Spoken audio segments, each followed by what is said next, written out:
Alors la deuxième contrainte, enfin la deuxième extension, pardon, c'est la négation forte.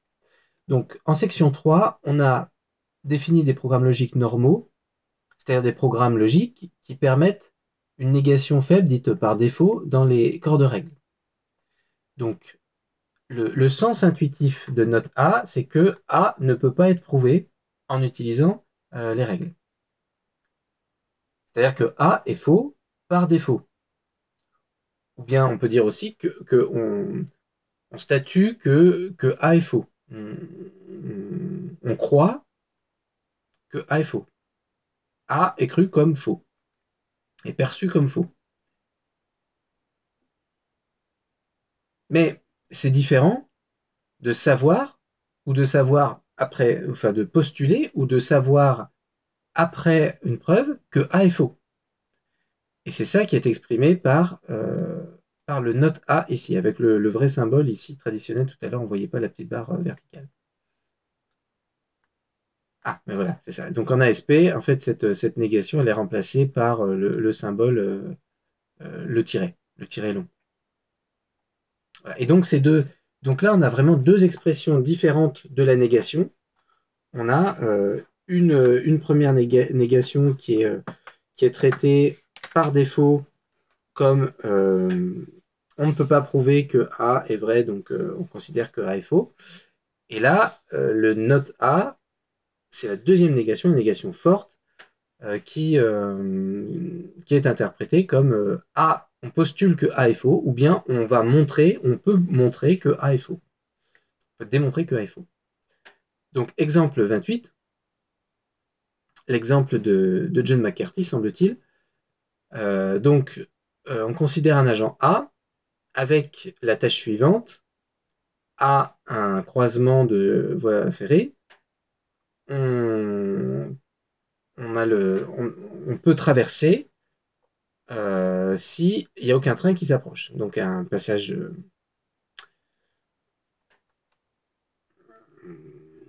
à niveau, on peut traverser si aucun train n'approche. Alors on peut donc traduire ça en utilisant une des deux règles suivantes. Donc la première règle, elle nous dit si not train approach de L et crossing L, alors not AL, et not AL et, et at de AL, alors on peut traverser, on peut walk. Ou bien si strong negation, donc de trains approaches de L, crossing de L, at AL, alors on peut walk. Donc dans la suite, on fait l'hypothèse que A est un passage à niveau L. Donc si on prend la règle 11 pour exprimer notre situation, alors ne peut pas A ne peut pas inférer à partir de ce qu'il sait que L qu'il y a un train L qui approche. Il peut pas inférer que c'est vrai.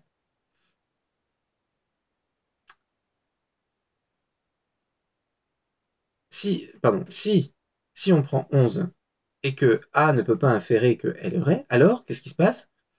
Alors A va conclure que il peut traverser, même si A ne peut pas être sûr qu'il n'y a pas un train qui approche.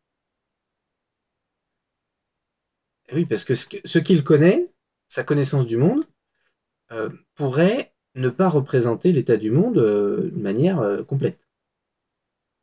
Maintenant, si on prend 2 comme l'encodage, là on est sûr que A marchera si il peut prouver qu'il n'y a pas de train qui approche.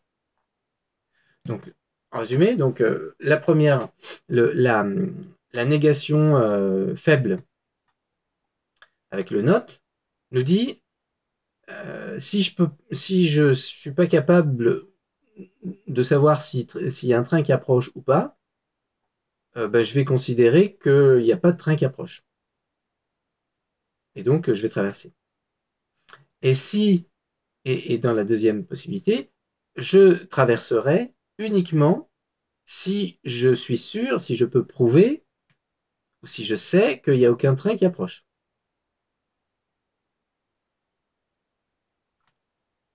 Ce qui fait que dans la première version, si jamais si jamais la connaissance de A est mise à jour,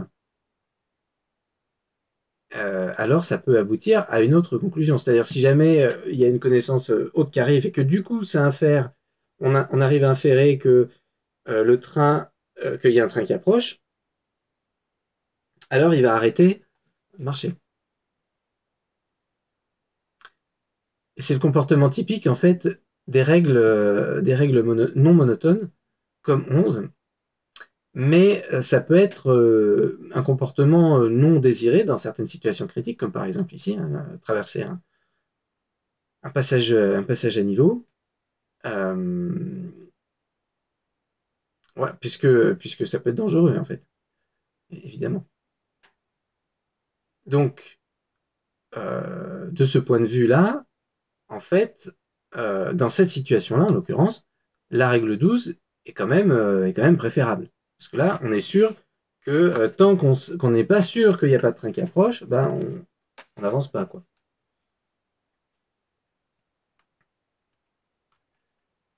Alors, il y a plusieurs manières d'exprimer de la connaissance négative en utilisant des atomes niés avec la négation forte. Une façon, c'est de dire explicitement, et c'est de les dire explicitement, de les donner explicitement comme des faits dans une base de connaissances.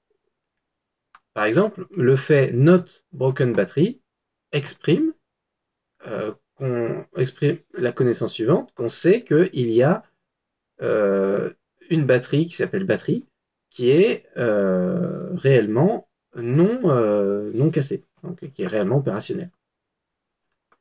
Donc si cette connaissance de base conclut, aboutit à une règle,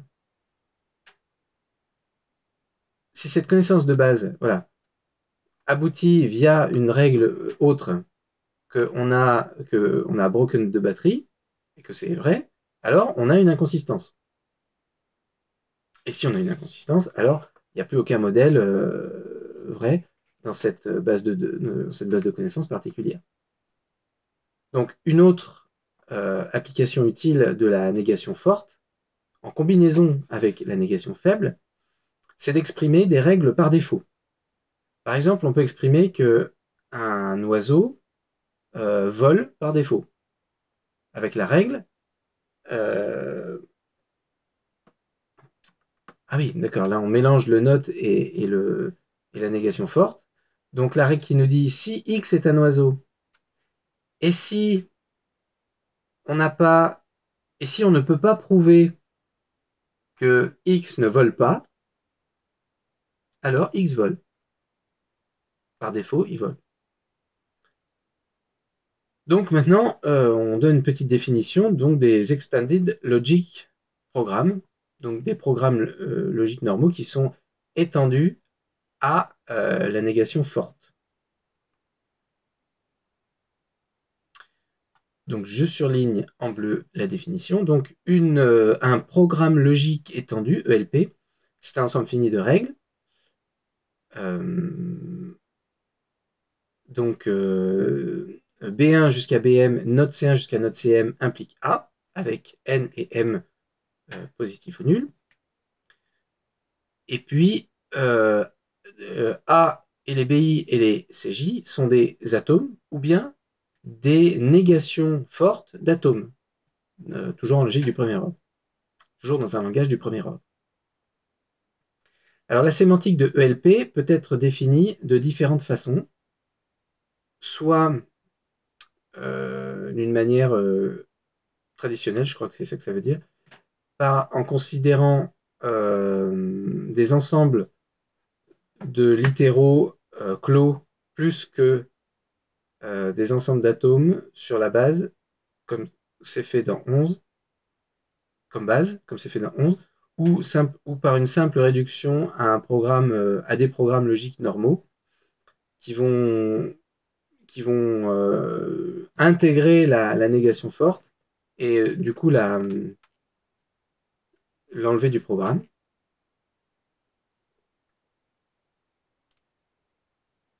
Donc pour des raisons de simplicité, ici, donc on va suivre la deuxième version.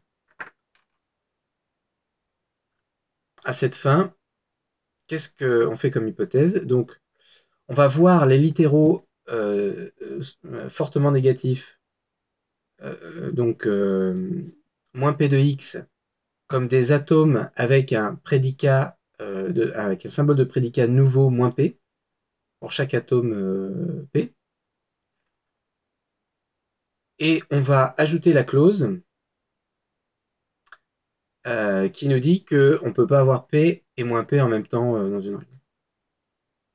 Enfin, voilà, qui nous dit qu'on ne peut pas avoir P et moins P en même temps, vrai en même temps. Donc la clause tueuse, P de X et moins P de X, not falsity implique falsity. Et du coup, on va sélectionner les modèles stables du programme P' résultant. Et les modèles stables de ce programme résultant sont appelés les ensembles de réponses de P. Donc en fait, on intègre la négation forte, mais sous la forme d'un autre, comment? Ouais, c'est ça, d'un ensemble de symboles de prédicat miroir, en quelque sorte. Pour chaque prédicat existant, on crée son prédicat fortement nié. On crée un symbole de prédicat qui symbolise le prédicat fortement nié, et on ajoute une règle pour chaque prédicat, qui est la règle tueuse, qui empêche d'avoir P et moins P euh, en même temps, dans un modèle. Donc, les programmes logiques étendus ont des propriétés similaires aux programmes logiques normaux sous la sémantique des modèles stables. Pour un atome, alors ça c'est quand même intéressant, c'est quand même important, je pense que je vais le mettre en bleu, parce que c'est une définition, c'est vraiment une définition.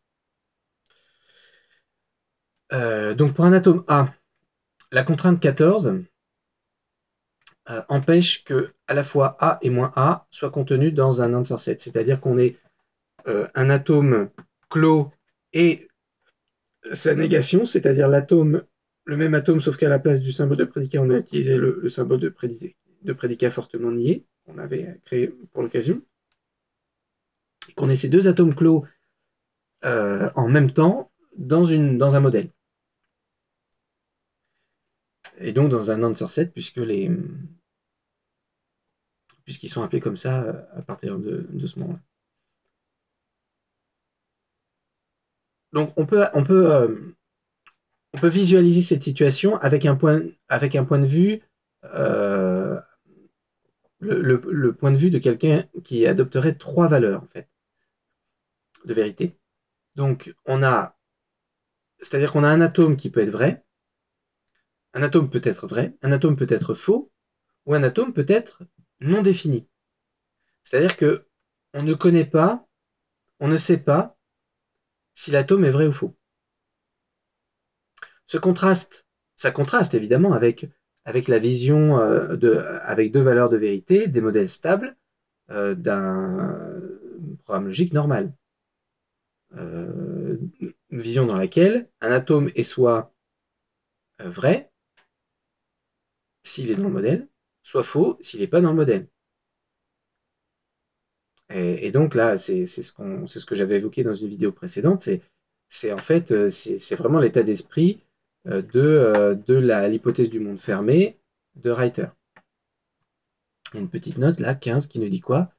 Qui nous dit que les answer sets d'un programme LP, donc les modèles stables d'un programme LP, sans négation forte, coïncident avec les modèles stables de P. Et donc, euh, et donc les termes sont souvent utilisés de manière interchangeable.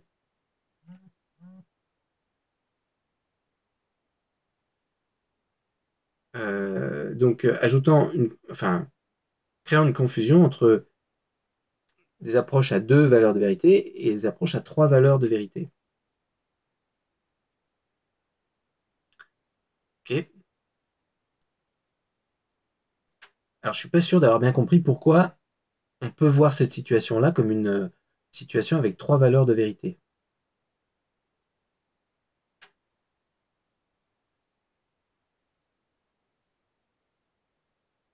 Parce que jusqu'à présent, c'était ça. Soit on avait un atome clos A dans le modèle et on supposait que c'était vrai, ça voulait dire que l'atome était vrai, soit il n'était pas dans le modèle, ça voulait dire qu'il était faux.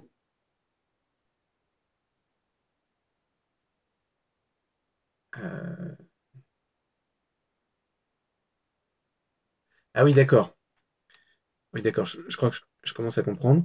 C'est-à-dire qu'en fait, effectivement, ici, si on n'avait pas la règle 14, par exemple, si on n'avait pas les règles 14, puisqu'on ajoute en fait on ne traite pas la négation d'une manière logique. C'est une notion qu'on modélise en fait, cette notion de négation, puisqu'on ajoute des symboles de prédicat particuliers et qu'on ajoute des règles en plus. Donc c'est vraiment une notion qu'on va modéliser et non pas une notion qu'on va traiter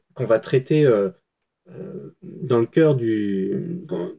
On va pas modifier en fait le traitement qu'on fait de nos programmes logiques. C'est toujours des programmes logiques normaux. C'est pour ça d'ailleurs probablement que les résultats qu'on a vus précédemment s'étendent. On va simplement modéliser nos programmes d'une certaine façon pour que. Ce qui fait d'ailleurs que, en fait, moi j'ai l'impression du coup que là on a les contraintes qui sont ici en bleu. Euh, en fait, définissent un langage qui n'est pas tout à fait le langage ELP complètement libre.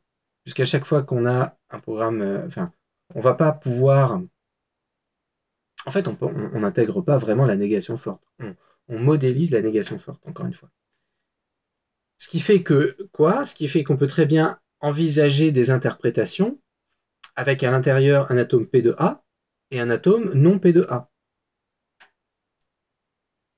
Euh, Alors, c'est pour ça donc qu'on a cette règle 14 là qui fait que ces interprétations-là, comment, on les enlève, on les enlève de la liste des modèles possibles, mais ça reste des interprétations qui peuvent être, voilà, qui peuvent être valides. Mais euh, en fait, c'est des interprétations qui possèdent une contradiction en leur sein. Donc, c'est un peu bizarre. Donc, du coup, c'est peut-être dans ce sens-là où on peut dire, ben voilà, si on est capable de penser à des interprétations dans lesquelles on peut avoir une clause P de A et une clause non P de A, ou moins P de A. Et donc, c'est peut-être ça qui fait que on peut voir ça avec on peut considérer que du coup la valeur P de A elle est indéfinie. Enfin, l'atome P de A il a comme valeur une valeur indéfinie. Enfin, c'est pas très clair là, du coup, quand même, pour moi. Alors, l'utilisation de la négation forte peut causer des inconsistances, même si le programme n'a pas de négation faible, ben, probablement oui. Euh, Ah oui, alors un truc que j'ai pas sur lequel je suis passé, c'est que dans ELP, on peut avoir euh, donc des négations fortes dans tous les atomes euh, du corps, mais on peut aussi avoir une tête qui est niée. Ce qui est normal puisque, en fait, c'est pas traité comme une vraie négation forte. Donc, c'est vraiment de la modélisation, puisqu'on ajoute des symboles. Donc, ça pose pas de problème en réalité.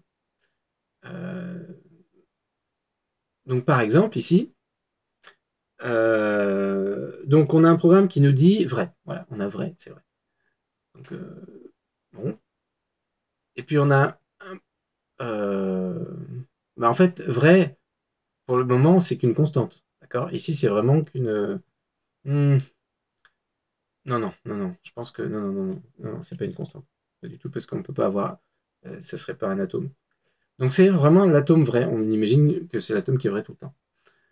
Bon. On a si vrai, c'est un pic trivial. OK. Et puis, si vrai, j'implique A, et si vrai, j'implique non A.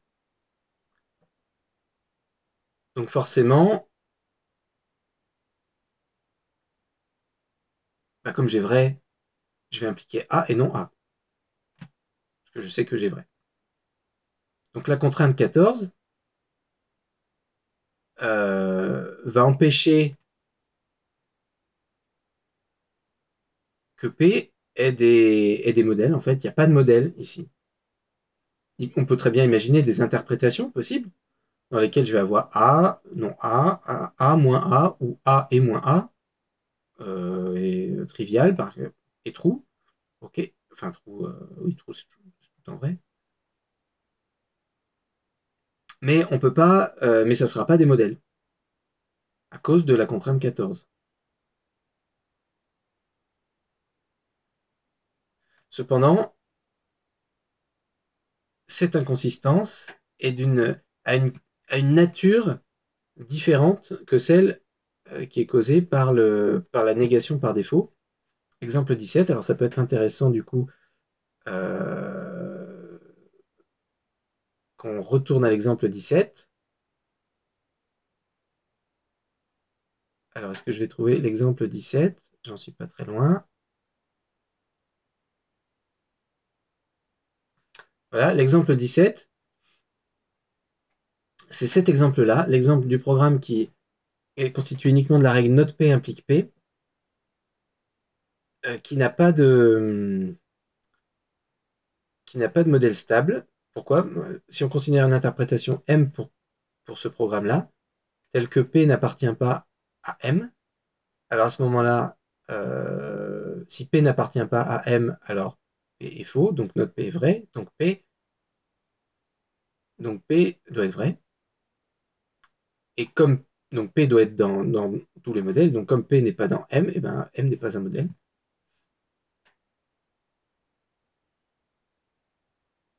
Voilà. Et inversement, euh, si on prend une interprétation avec qui contient P, alors P est vrai, donc non P est faux. Donc globalement, non P est faux. Enfin, donc la règle est vérifiée, parce que c'est ça qu'ils nous disent. Voilà, la règle est vérifiée. Et donc M' est un modèle de PI. Mais c'est pas un modèle stable. Donc on a vraiment ici, avec, avec cette... on a vraiment en fait, en termes de... C'est assez paradoxal d'ailleurs parce que on a cette négation faible, le note, qui a une vraie définition sémantique. C'est-à-dire que note de P, ça va être considéré comme vrai si P est dans le et n'est pas dans le modèle qu'on est en train de regarder, ou faux si P est dans le modèle. Donc il y a vraiment, c'est vraiment une définition sémantique là, puisque il y a une condition sur les interprétations pour que ça soit des modèles, alors que c'est une négation faible en réalité. Mais c'est vraiment au cœur du mécanisme c'est vraiment au cœur de la sémantique en fait. Alors que sur l'exemple sur lequel on était précédemment, qui est celui-là, ici on a vraiment un, comment dire, une astuce de modélisation qui nous permet de prendre en compte la négation forte qui elle, est la négation, je dirais, classique. Ce qui est assez paradoxal, en réalité. La négation forte classique, elle n'est pas intégrée à la sémantique, voilà, elle n'est pas intégrée en natif dans la sémantique et dans le mécanisme d'inférence, mais elle l'est par le truchement d'une astuce de modélisation, alors que la négation faible est intégrée à cette sémantique. Bon, pourquoi pas? Mais effectivement, l'inconsistance qui vient en fait de l'expression de la contrainte 14, elle n'a pas la même nature que la négation par défaut qui, elle, est vraiment intégrée à la sémantique. Donc, un exemple ici, alors c'est un exemple qui est un grand exemple. On va le traiter dans la vidéo prochaine.